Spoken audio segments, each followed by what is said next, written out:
Talk about the economy. I had to chuckle a little bit today listening to her talk about her tax policy. I mean, she's like, see, Joe Biden's tax policy is only going to kill you as much as, Jason Voorhees, but I'm more like Mike Myers. See, isn't that better? No, it's not better. They're both scary as hell, and either way, you're going to be dead.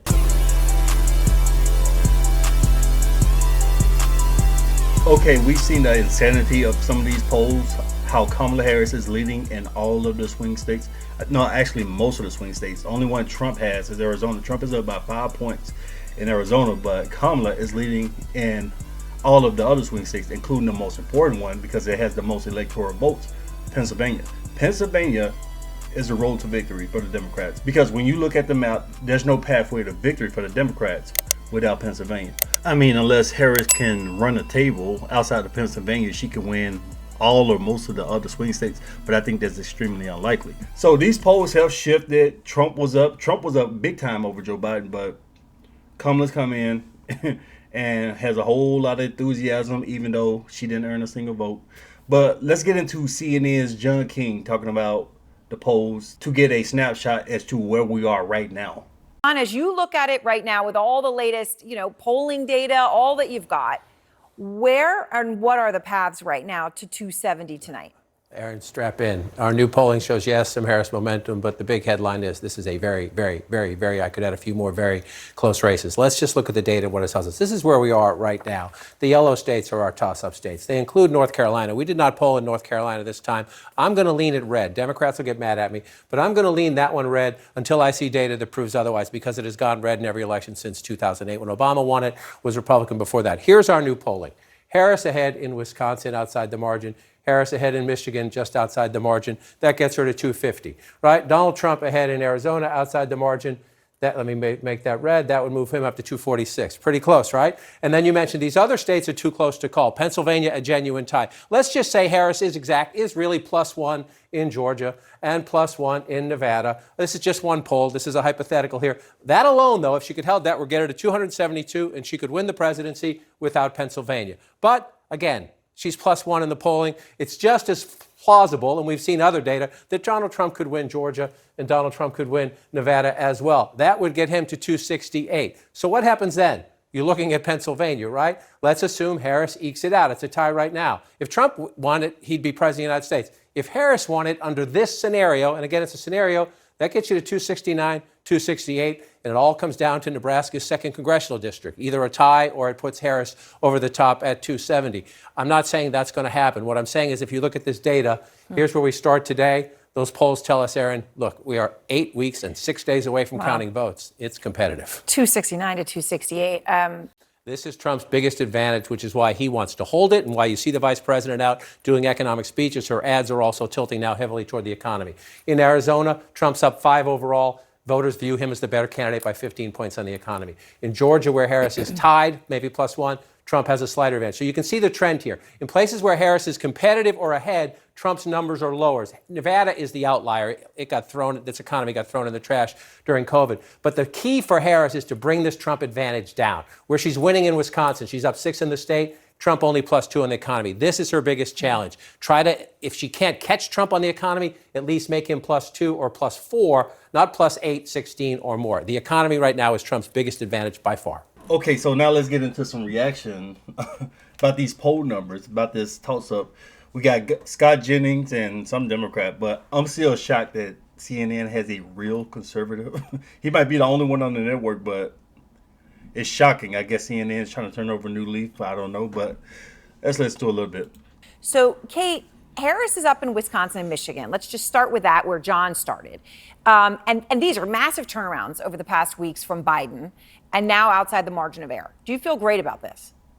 I feel good. I feel encouraged. I wouldn't say I feel great because I think the totality of the numbers show that this is still and is going to be an incredibly, incredibly close race. We just heard John go through it. I think what the numbers today show is that Kamala Harris has more pathways, more conceivable pathways to 270 than Trump does, or at least than Trump felt like he did 6 weeks ago when Joe Biden was at the top of the ticket. I think there's no question his path.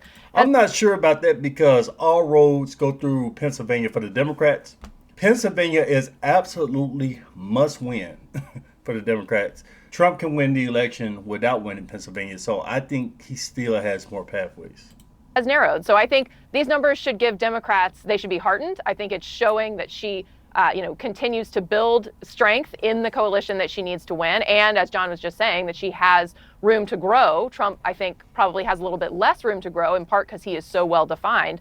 I think it is encouraging. I don't think by any stretch the Democrats should view this as a slam dunk, though. There is a long way to go in this race, and it's clearly very, very close. I mean, Scott, obviously a few weeks ago, pretty much all those swing states, Trump thought he had it locked up. He was talking about New Hampshire, right? So it is a small solace to say, oh, well, she's only up 1% in Georgia. We can still do that. I mean, it's still got to be pretty grim to look at these for Trump's team, isn't it? No.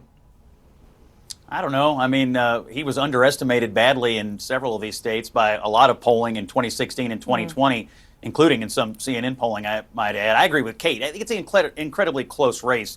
Either of these candidates could win any of these states we're talking about. And I also agree with John that the ticket to victory for the middle and for some of these male voters that they're competing for is really to talk about the economy. I had to chuckle a little bit today listening to her talk about her tax policy. I mean, she's like, see, Joe Biden's tax policy is only going to kill you as much as, Jason Voorhees. But I'm more like Mike Myers. See, isn't that better? No, it's not better. They're both scary as hell. And either way, you're going to be dead. And so I think she's going to have to come up with something a little better than Their brain just shut down. He's giving this analogy over here. He lost. They don't know what the hell he's talking about, because when you look at these pollings closely, yeah, Trump is leading by a lot with male voters, and Kamala is leading by a lot with women voters. And the women, what is their number one issue? Some say the economy, and some say abortion. But there's another massive issue with women that's not so big with men, and that's saving the democracy. So when you're talking about abortion and saving our democracy as two of the top issues for women, we can see what this election is coming down to. It's coming down to emotion and orange man bad, Trump derangement syndrome, or aborting babies. A lot of women are thinking logically and rationally about how much money they have, but a lot of them are, no, we need to save our democracy. Trump is mean. We can't have a president like this. I'm going to raise your taxes a little less than Joe Biden is if she wants to do And economic that's the competition here on the capital with, gains with specifically. Trump. On the main tax Don't policy, interrupt. there, at least as of now, has been no difference between the two. Kate, let me just ask you, though, one thing that John mentioned there when we're talking about these different voting groups, and Scott just brought up men, but I want to ask about independents and moderates, right? Those independents that he was looking at in swing states, 25 to 30% of them are open to changing their mind at this point. All right. That is crazy. Is this something that worries you, or is this something that actually makes you feel good because you are supporting the candidate about whom people know less? Well, I think it certainly shows that she has more room to grow. And so I think that as she is continuing to define herself out on the campaign trail, also we've now passed Labor Day, so you have voters really starting to tune in a way that, historically they don't pre-Labor Day. So this is really a moment for her to make her case. And she also has Donald Trump out there, her opponent, continuing to try to throw everything at the wall against her to see what sticks. He's not really making a coherent and cohesive argument against her. And he's continuing to use some of these same, tired, ugly, personal attacks, which we know that moderate and independent voters are tired of. They reject. This is what I don't get. First of all, these independents opening to changing their mind to vote for a communist. But she's talking about Trump is coming up with attacks, these same attacks, ugly attacks. The Democrats tried to kill this man. They tried to bankrupt this man. They're trying to put him in jail right now as we speak. They called this man Hitler. They called him all types of vile things. But when Trump says any little thing, oh, it's so terrible. The independents, oh, we can't vote for him. Trump is so mean. Did you not just see what these Democrats said about Trump? It shows you a lot of these people who are claiming that they're independents, talking about, oh, I'm open to change my mind. They're really Democrats.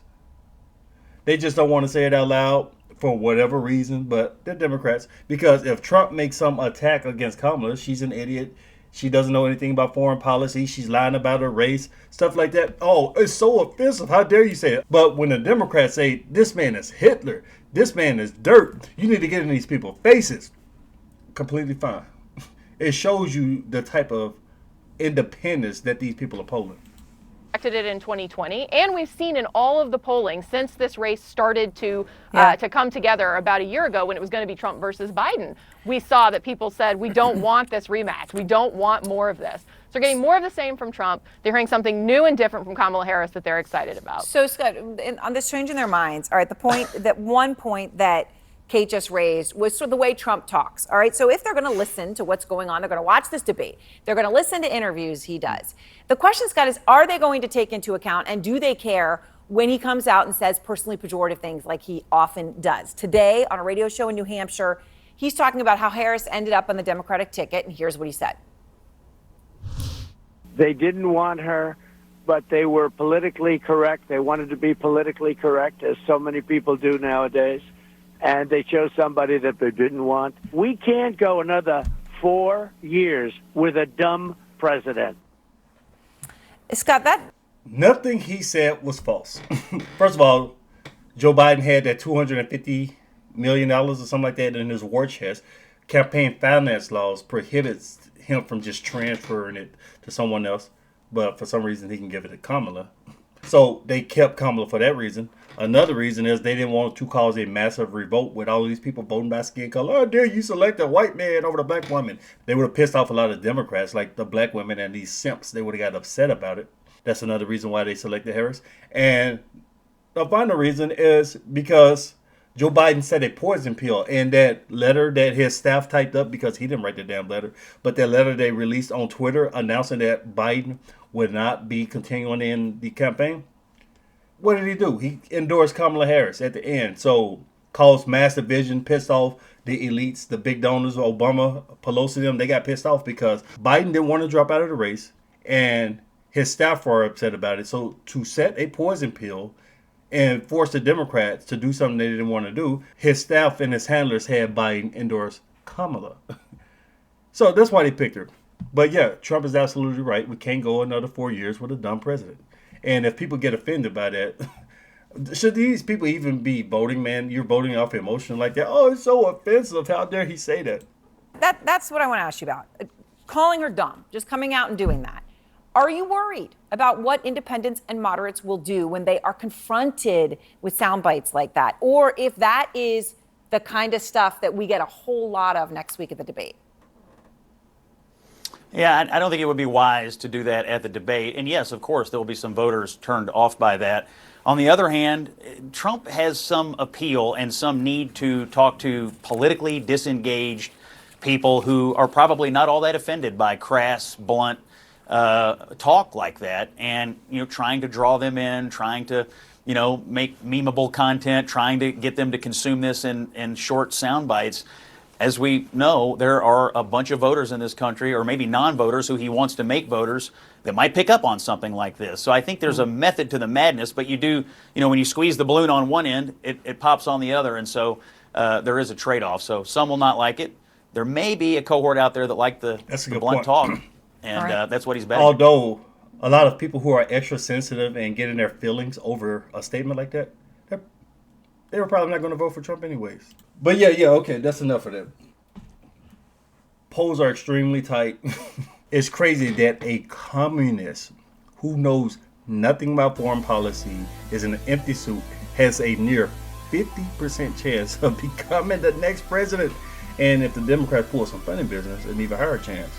But like I said, it's basically locked dead even. So what do you guys think? Leave me your thoughts below. Share the videos. Thanks for watching.